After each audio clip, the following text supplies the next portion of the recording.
Graça e paz, amado, corra linda do Senhor, maravilha do Eterno. Mais um Café com Deus com o pastor Maurício Loureiro. Café de hoje está lá na nossa continuação de Marcos, no capítulo de número 8, versículo de número 15. Antes quero te agradecer, você que tem aí mandado para nós condolências, né, os sentimentos da perda do meu genro, né? E agradeço a Deus pelas orações de cada um de vocês, de cada pessoa, né, que colocou lá o seu pesar, manifestando o seu carinho, né? Agradecer aqui ao prefeito Miguel Belmiro, que também, e toda a sua equipe, que logo prontamente que soube, né, colocou para nós aí o que for preciso, o que eu precisasse. Agradeço a todos amigos, pastores, grupos de pastores que estão orando pela minha filha, né? Eu quero agradecer a cada um de vocês, irmãos, irmãs, né?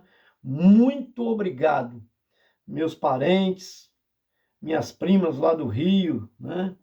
Yolanda, Alcina, todo o povo aí, e parentes e amigos que têm orado por nós. Muito obrigado, mas muito obrigado mesmo. Amém? Café com Deus hoje, nós vamos estar falando um pouquinho de algo que é muito importante, lições que aprendemos com Jesus aqui. Mas eu quero, antes te pedir, você que não se inscreveu no canal, nos ajuda aí. Além de compartilhar, e quando você compartilha, muito nos ajuda, fazendo comentários, né? E mais pessoas são alcançadas quando você nos ajuda, compartilhando principalmente. Quando você dá um joinha para nós, aí um gostei, também ajuda demais, porque tudo isso o YouTube reúne e vê que o canal está sendo relevante, ele vai abrindo o leque, né, para nós chegarmos em mais ainda, mais longe ainda, amém? Então, muito obrigado mesmo. Você que não se inscreveu, como eu disse, é muito fácil, tem um linkzinho que acompanha o vídeo, é só clicar nele embaixo aí nas letrinhas azuis, ele vai te direcionar para o YouTube, lá você clica em inscrever-se, que é automático, ok? Está escrito assim, Marcos capítulo de número 8. Mas antes eu quero te lembrar que o Café com Deus é uma porção da palavra de Deus, explicada, oração por você e sua família. Lá no capítulo 8 de Marcos, no versículo de número 15, como eu já mencionei aqui, está escrito assim: e ordenou-lhes dizendo, olhai e guardai-vos do fermento dos fariseus e do fermento de Herodes. Gente, você sabe que nós tivemos um café com Deus aí para trás, um retrasado, vamos pôr assim, né? Que o passado nós tivemos falando aí sobre a perda que nós tivemos, mas no outro, anterior, estava falando sobre a multiplicação dos pães, a segunda multiplicação que Jesus fez dos pães, multiplicando para 4.000 pessoas, sem contar mulheres e crianças, né? 4.000 homens, né? E foram 7 pães e alguns peixinhos. Agora, eles entraram no barco, né? Jesus agora chama para entrar no barco, para ir adiante. Diz o versículo lá, de número 14, eles se esqueceram de levar pão no barco, não tinham consigo senão um pão, quer dizer, estavam discutindo entre eles, brigando por causa de um pão. Quero lembrar que o pão não é igual a gente, pão francês que a gente tem hoje, era como se fosse uma pizza redondinha, e geralmente não usava-se fermento na massa do pão, né? Podia-se usar, não havia problema nenhum, mas biblicamente, Jesus fala sobre o pão sem fermento, né, que devia, principalmente para a ceia, que era usado o pão sem fermento, que ele usou, porque traz um simbolismo. Não que o fermento seja errado, até porque Jesus contou uma parábola num versículo só, quando ele diz que o reino de Deus é como uma mulher que pega 3 medidas de farinha, né, e fazendo a massa, lança o fermento, está escrito lá, e coloca no forno. É como, quer dizer, o que acontece? É como se fosse fazer um bolo, um pão, né? Que colocou-se o fermento e o que acontece com aquela massa que o fermento está ali? Há uma transformação na massa. Aquele fermento que Jesus estava falando lá atrás, sobre essa situação que acabei de dizer, num versículo apenas, é uma parábola, ele está dizendo sobre o fermento bom, que é a presença do Espírito Santo que transforma o ambiente, que transforma a pessoa, né? Agora, esse fermento aqui, ele está condenando esse fermento, já é um fermento estragado, é um fermento dos fariseus e um fermento de Herodes, ou dos herodianos, seguidores de Herodes, da seita de Herodes. Qual é, então, o significado? Primeiro, dos fariseus, a própria palavra, a gente, né, costuma dizer, fulano é fariseu, quer dizer, hipócrita, hipocrisia. O que identificava um fariseu era a hipocrisia dele. O próprio Jesus está aqui várias vezes. Você não vê Jesus brigar com Roma, que está dominando, né, Israel, cobrando tributos, impostos pesados. Você não vê Jesus revolucionando a esse ponto de causar despertamento no povo para que não pagasse imposto, que lutasse contra a opressão de Roma. Não, você não vê isso. Mas você vê ele lutar contra, contestar, brigar, discutir com fariseus. Por quê? Porque os fariseus, que deveria ser a nata da religião, os melhores que eram escolhidos para fazer parte do farisaísmo, veja bem, eram os hipócritas pelo fato de que eles ensinavam os outros, mas não faziam aquilo que ensinava. Então é muito triste isso, querer cobrar dos outros aquilo que a gente não é. E há muito isso, já percebeu que há muitas pessoas que acusam pessoas em certos determinados pontos. Por quê? Porque não consegue ser ou cumprir aquilo, tá? A gente precisa tomar muito cuidado com isso, muito cuidado mesmo, tá? Em não querer cobrar em querer cobrar dos outros, né, demais. Tem gente que é excessivo na cobrança e é justamente o ponto fraco da pessoa, aquilo que ele quer cobrar demais dos outros. Isso é a psicologia, a psicanálise ensina isso, né? E por outro lado tem os herodianos, que eram o quê? Eram os secularistas, eram os mundanistas, que estavam presos aos prazeres deste mundo, né? E a gente tem que tomar cuidado com isso. Tanto esses dois fermentos, eles levedam toda a massa, né? E essa massa aqui que Jesus está se referindo, deveria ser uma massa pura, sem esse tipo de fermento. E ele não estava se referindo ao pão, literalmente, que eles estavam discutindo por ele. Estava dizendo o seguinte: olha por onde vocês estão indo, discutindo por causa de um pão. Aí ele chama atenção disso a eles. Se você continuar lendo o texto aqui, tá? É do versículo 11, perdão, versículo 14, até o versículo de número 26. Não, até o 22, perdão, até o 21, aliás, até o 21 precisamente. 14 ao 21, que esse texto está inserido. Ele chama atenção a eles dizendo o seguinte: peraí, vocês não lembram quantos pães tinham e quantos cestos sobraram na primeira multiplicação? Quando tinham 5 pães, quantos cestos sobraram? Eles falaram 12 cestos. Ele falou: e na segunda vez, quando tinha 7 pães, quantos balaios sobraram? 7 balaios.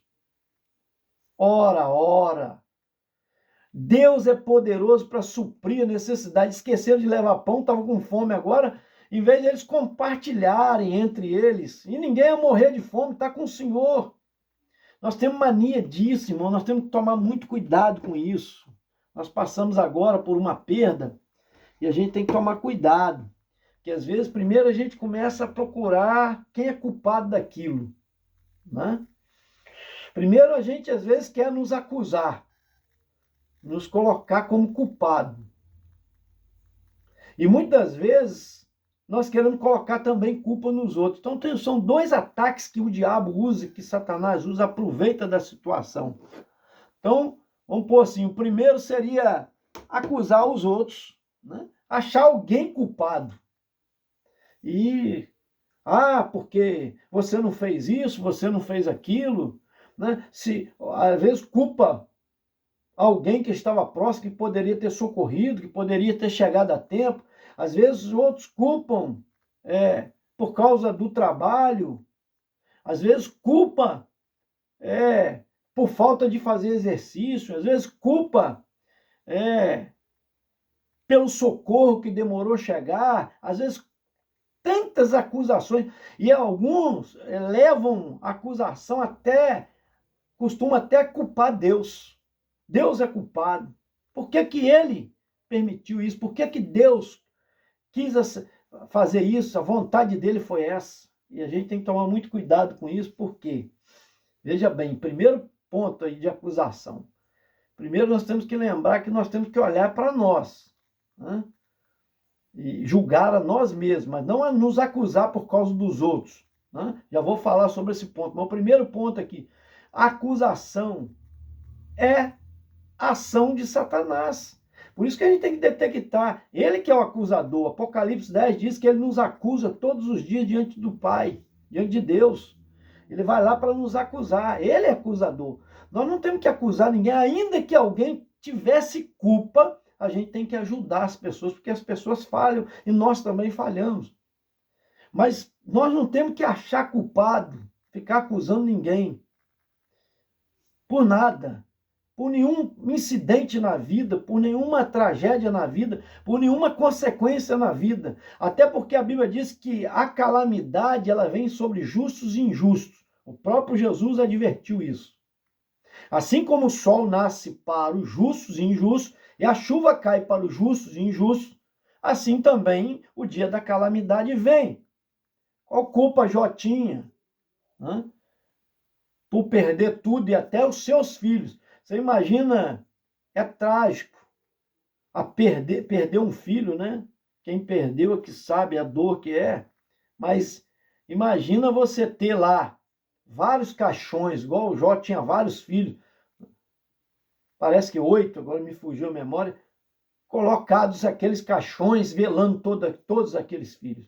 Além do cara perder tudo, perder gado, perder camelos, perder servos, a terra dele queimar, os galpões que ele construiu para colheita, tudo ser incendiado, vento bateu forte sobre o telhado, matou os filhos deles que estavam, né, ali numa refeição. Imagina quanta tragédia. Ele poderia acusar Deus, culpar Deus, vamos pôr assim. Qualquer um, muitos de nós acusaria Deus. Mas ele não, ele disse, Deus me deu, Deus tirou, bendito seja o nome do Senhor. É difícil falar isso, é verdade. Isso é um grau de maturidade, só quem alcança pode dizer. Porque não veio só a perda, vieram várias perdas, né? Tanto materiais quanto físicas, filhos que ele perdeu, sentimentos. E além de tudo, eu quero te lembrar que depois ainda, Satanás colocou uma enfermidade nele, desde a planta dos pés até o alto da cabeça. E a mulher dele chegou a dizer, amaldiçoa esse teu Deus e morre. Quer dizer, você vai ficar até quando falando bem de Deus? E ele disse para ela, tu falas como louca, não sabe o que você está falando. Deus me deu o bem, tem direito também de me dar o mal. Então, ele me cercou de bens, eu fui abençoado tanto tempo, por que agora não posso receber o mal? Quer dizer, tem gente que só quer receber o bem, quando o mal vem, ele quer excomungar, ele quer acusar, ele quer amaldiçoar. Que lição para nós, não é verdade? Mas aí que tá, é a maturidade, é o grau de maturidade que a pessoa alcança, e a gente precisa chegar lá. E às vezes são consequências, situações que nós enfrentamos é que vai nos fazer amadurecer, ao ponto de entender quem é Deus.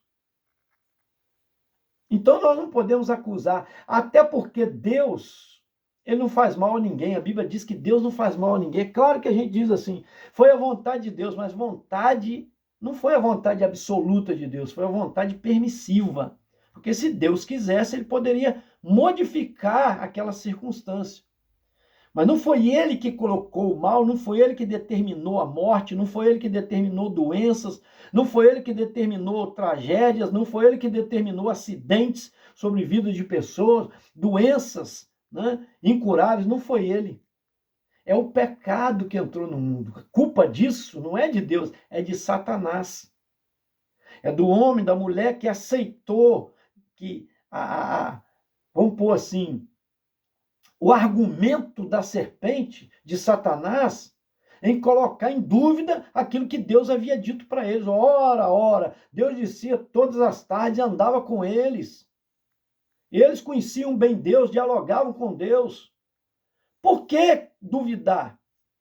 Dizem por aí que é um ditado certo, né? A vida inteira, às vezes, a pessoa ela recebe de ensino, basta 10 minutos, às vezes, de alguém mal intencionado, bota tudo a perder. Por isso que a gente tem que tomar muito cuidado com as más companhias, porque elas corrompem os bons costumes.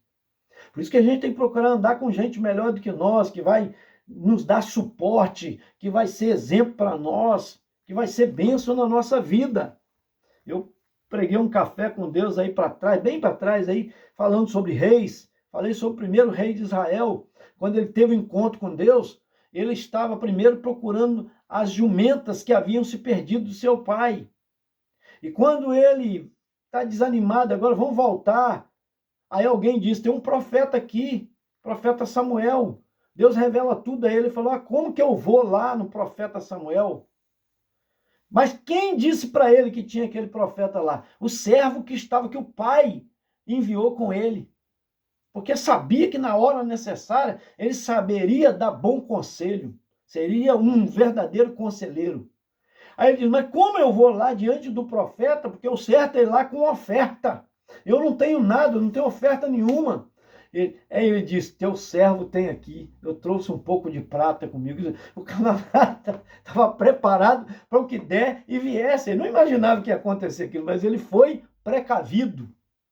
Então é gente melhor, estava andando com gente boa. Não é à toa que Quis, que era o pai de Saul, enviou aquele servo que sabia que ele estava preparado. Então nós temos que andar com gente que vai dar suporte espiritual, que vai nos abençoar. Por isso que a gente tem que ouvir essas pessoas, conversar mais com essas pessoas, aprender mais com elas, porque a gente aprende. Então eu aprendo que Deus não tem culpa do mal, do pecado, das consequências que vêm sobre nós, essas tragédias. Por quê? Porque isso é o pecado que foi introduzido no mundo. Lembra que a terra era abençoada, ela se tornou amaldiçoada por causa do homem, por causa do pecado. Então a terra foi abençoada antes.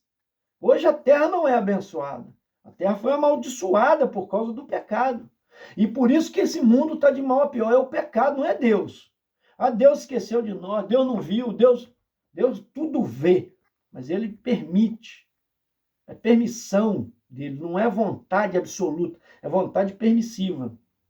Um filho pede, né, um carro, o pai, às vezes e sai, o pai está vendo que vai dar errado, fala, meu filho não vai, não, eu vou assim mesmo, ele vai, toma atitude, às vezes já era de maior, e às vezes vai beber, acaba batendo com o carro, sofrendo um acidente, era a vontade do pai aquilo? Não, mas o pai permitiu, porque não emprestou o carro, acontece.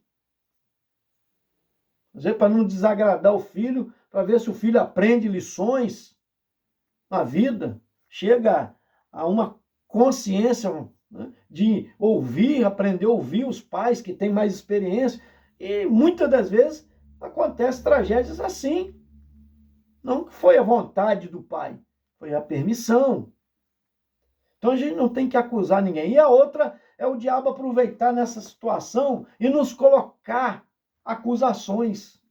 como se fosse a nossa consciência nos condenando. Ah, por que que eu não cheguei a tempo? Ah, por que que eu não impedi? Ah, por que que eu não fiz isso, fiz aquilo? Irmãos, há um tempo determinado para tudo debaixo do sol. É bíblico. Deus sabe de todas as coisas. Jesus está dando lições. Cuidado com esses fermentos. Cuidado com o fermento da hipocrisia, de querer acusar os outros. Nós temos falhas. Nós erramos. Se Deus fosse expor os nossos pecados para todo mundo ia ficar de boca aberta. Ui, eu achava que era aquela pessoa, não era assim. Graças a Deus que Deus é bom e misericordioso e perdoa os nossos pecados. E muitas vezes nós, cheios de erro, queremos acusar os outros. Mas também, por outro lado, cuidado que Satanás às vezes quer te acusar como se fosse a sua consciência te acusando, colocando na sua mente que você é culpado de algo que é inevitável, que ia acontecer de uma maneira ou de outra. Tragédias acontecem sobre justos e injustos, assim como Jó veio sobre ele, né? Ele perdeu tudo. Depois o Senhor lá na frente abençoou. Às vezes nós não entendemos agora o agir, a permissão de Deus, mas nós vamos entender depois. E isso vai trazer lições para nós extraordinárias. Eu vi uma pessoa dando um conselho para outra dizendo: você perdeu, né? E eu quero te contar algo que aconteceu comigo há 12 anos atrás. Faltava 4 meses para me casar, casamento marcado, eu perdi a pessoa que eu amava. Não entendi na época, mas hoje estou casado com uma mulher que sou apaixonado por ela, e pessoa contando. E tenho 3 filhos com ela. Nossa, é uma bênção na minha vida. Hoje eu entendo. Quer dizer, eu não entendia naquela época, hoje eu estou entendendo. Na hora a gente não entende, às vezes, as tragédias, as coisas que acontecem, as calamidades, não é verdade?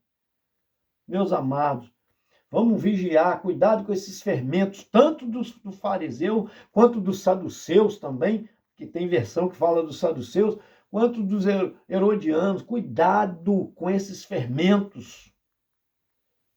Amém? Vamos glorificar o nome do Senhor. Vamos deixar Deus trabalhar. Vamos colocar em paz a nossa consciência. Você é filho de Deus, você é filha de Deus. Outra coisa, o diabo aproveita para levantar acusação, para questionar. Será que a pessoa foi salva? Se uma pessoa tomou uma decisão de aceitar Jesus, ela é salva imediatamente, instantaneamente. Não tem nada que ela venha fazer para somar a salvação. Senão se tornaria a salvação de Jesus incompleta, porque se ela depender de alguma coisa, pastor, mas tem que obedecer. Mas qualquer um de nós quebramos os mandamentos, nós desobedecemos. A lei era boa, a Bíblia diz, perfeita, mas ninguém jamais conseguiu cumpri-la. Só Jesus que cumpriu, porque se tropeçasse num tio, era condenado por toda a lei. Então a lei não salvou ninguém. Se ninguém conseguiu cumprir, ninguém foi salvo por causa dos mandamentos, por causa da lei. Mas como que as pessoas do Antigo Testamento foram salvas então, pastor? Foram salvas porque tiveram esperança em Jesus que viria, o Salvador, que é a graça que viria, o presente de Deus que nós não merecemos. Graça é o favor imerecido, sem merecimento. Por isso que lá na galeria dos heróis da fé, em Hebreus 11, está escrito lá, a fé foi imputada, a fé, Abraão, aí Isaac, Jacó, vai dizendo a todos eles por causa da fé. Qual fé? Fé em quem? Fé no Filho de Deus que viria, no Salvador, nas promessas do Senhor. E a maior promessa foi seu Filho.